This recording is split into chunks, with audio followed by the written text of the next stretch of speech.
देवी दुर्गा कवच का पाठ हिंदी में प्रस्तुत है।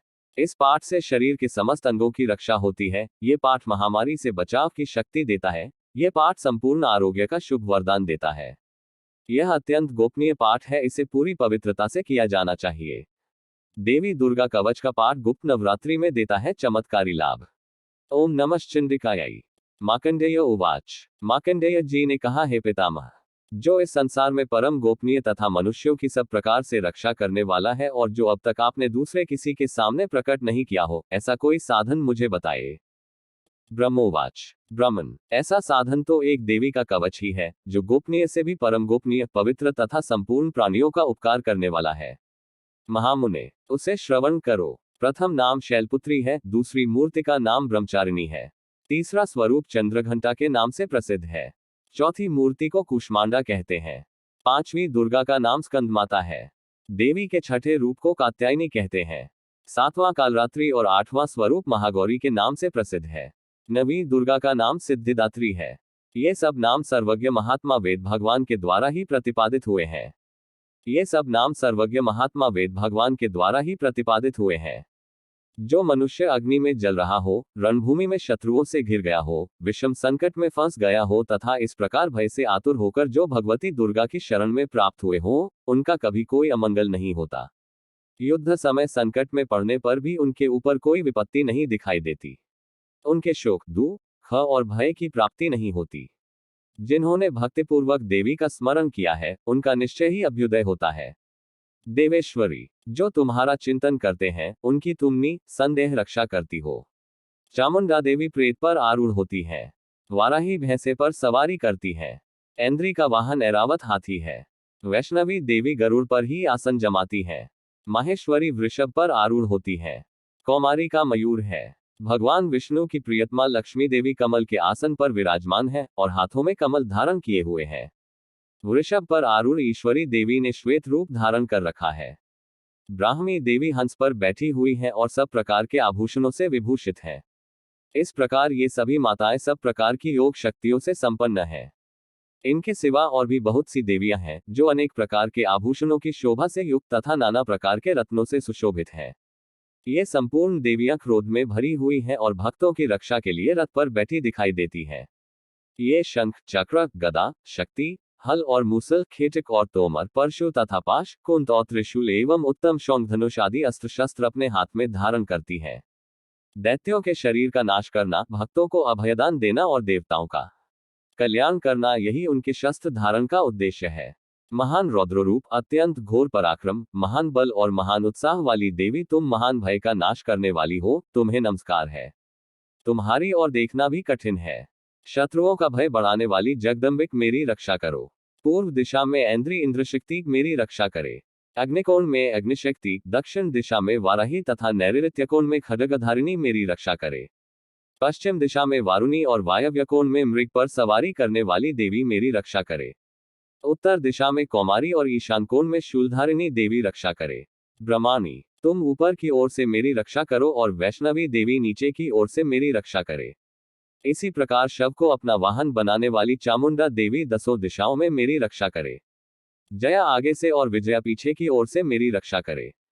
वाम भाग में आजिता और दक्षिण भाग में अपराजिता रक्षा करे। उद्योतिनी शिखा की रक्षा करे।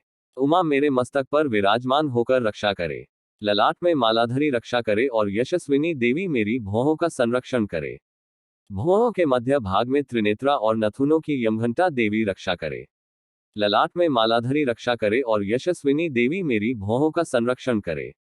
भौहों के मध्य भाग में त्रिनेत्रा और नथुनों की यमघंटा देवी रक्षा करे। नासिका में सुगंधा और ऊपर के ओंठ में चर्चिका देवी रक्षा करे। नीचे के ओंठ में अमृतकला तथा जिह्वा में सरस्वती रक्षा करे।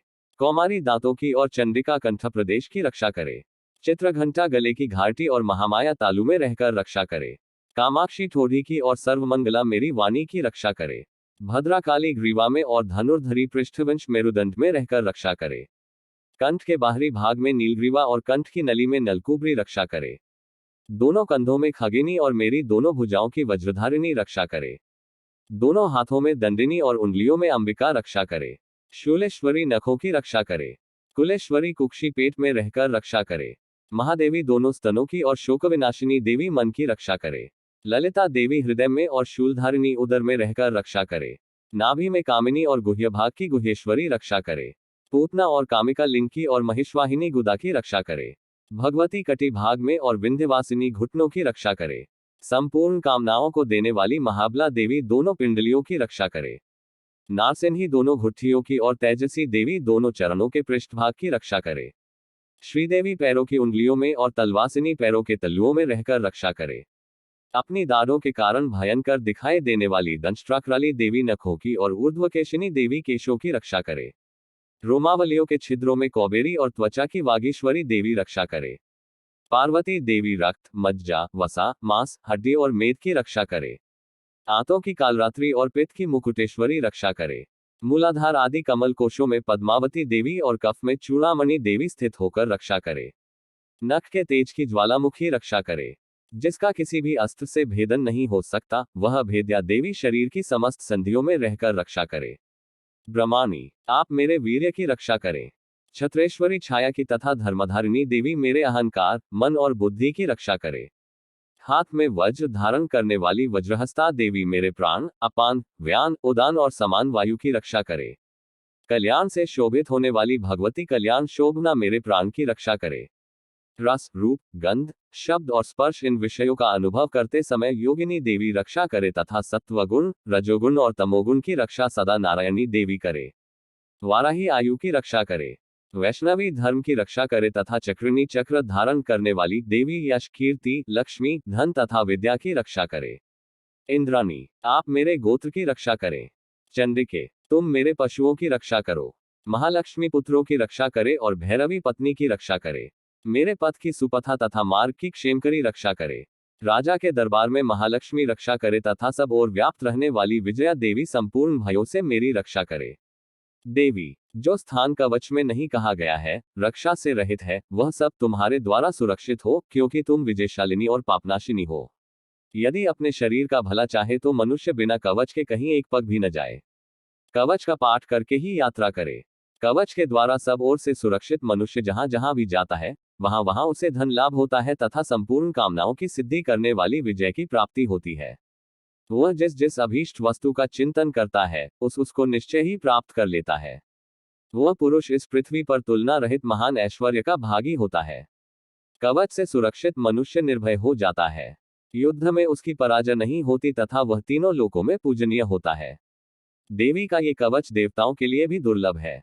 जो प्रतिदिन नियम पूर्वक तीनों संध्याओं के समय श्रद्धा के साथ इसका पाठ करता है, उसे दैवी कला प्राप्त होती है तथा वह तीनों लोकों में कहीं भी पराजित नहीं होता। इतना ही नहीं, वह मृत्यु रहित हो 100 से भी अधिक वर्षों तक जीवित रहता है। मकड़ी, चेचक और कोढ़ आदि उसकी संपूर्ण व्याधियां नष्ट हो जाती हैं। कनेर, भांग, अफीम, धतूरे आदि का स्थावर विष, सांप और बिच्छू आदि के काटने से चढ़ा हुआ जंगम विष तथा अफीन और तेल के संयोग आदि से बनने वाला कृत्रिम विष, ये सभी प्रकार के विष दूर हो जाते हैं, उनका कोई असर नहीं होता। इस पृथ्वी पर मारण, मोहन आदि जितने आभिचारिक प्रयोग होते हैं तथा इस प्रकार के मंत्र यंत्र होते हैं, वे सब इस कवच को हृदय में धारण कर लेने पर उस मनुष्य को देखते ही नष्ट हो जाते हैं। ये ही नहीं, पृथ्वी पर विचरने वाले ग्राम देवता, आकाशचारी देव विशेष, जल के संबंध से प्रकट होने वाले गण, उपदेश मात्र से सिद्ध होने वाले निम्न कोटि के देवता, अपने जन्म से साथ प्रकट होने वाले देवता, कुल देवता, माला, कंठमाला आदि, डाकिनी, शाकिनी, अंतरिक्ष में विचरण करने वाली अत्यंत बलवती भयानक डाकिनियां, ग्रह, भूत, पिशाच, यक्ष, गंधर्व, राक्षस, ब्रह्म राक्षस, बेताल, कुष्मांड और भैरव आदि अनिष्टकारक देवता भी हृदय में कवच धारण किए रहने पर उस मनुष्य को देखते ही भाग जाते हैं। कवचधारी पुरुष को राजा से सम्मान वृद्धि प्राप्ति होती है। ये कवच मनुष्य के तेज की वृद्धि करने वाला और उत्तम है। कवच का पाठ करने वाला पुरुष अपनी कीर्ति से विभूषित भूतल पर अपने सुयश से साथ साथ वृद्धि को प्राप्त होता है। जो पहले कवच का पाठ करके उसके बाद सप्तशती चंडी का पाठ करता है, उसकी जब तक वन पर्वत और काननों सहित ये पृथ्वी टिकी रहती है, तब तक यहाँ पुत्र पौत्र आदि संतान परंपरा बनी रहती है। देह का अंत होने पर वह पुरुष भगवती महामाया के प्रसाद से नित्य परमपद को प्राप्त होता है, जो देवताओं के लिए भी दुर्लभ है। वह सुंदर दिव्य रूप धारण करता और कल्याण शिव के साथ आनंद का भागी होता है। एति देव्या कवचम संपूर्णम।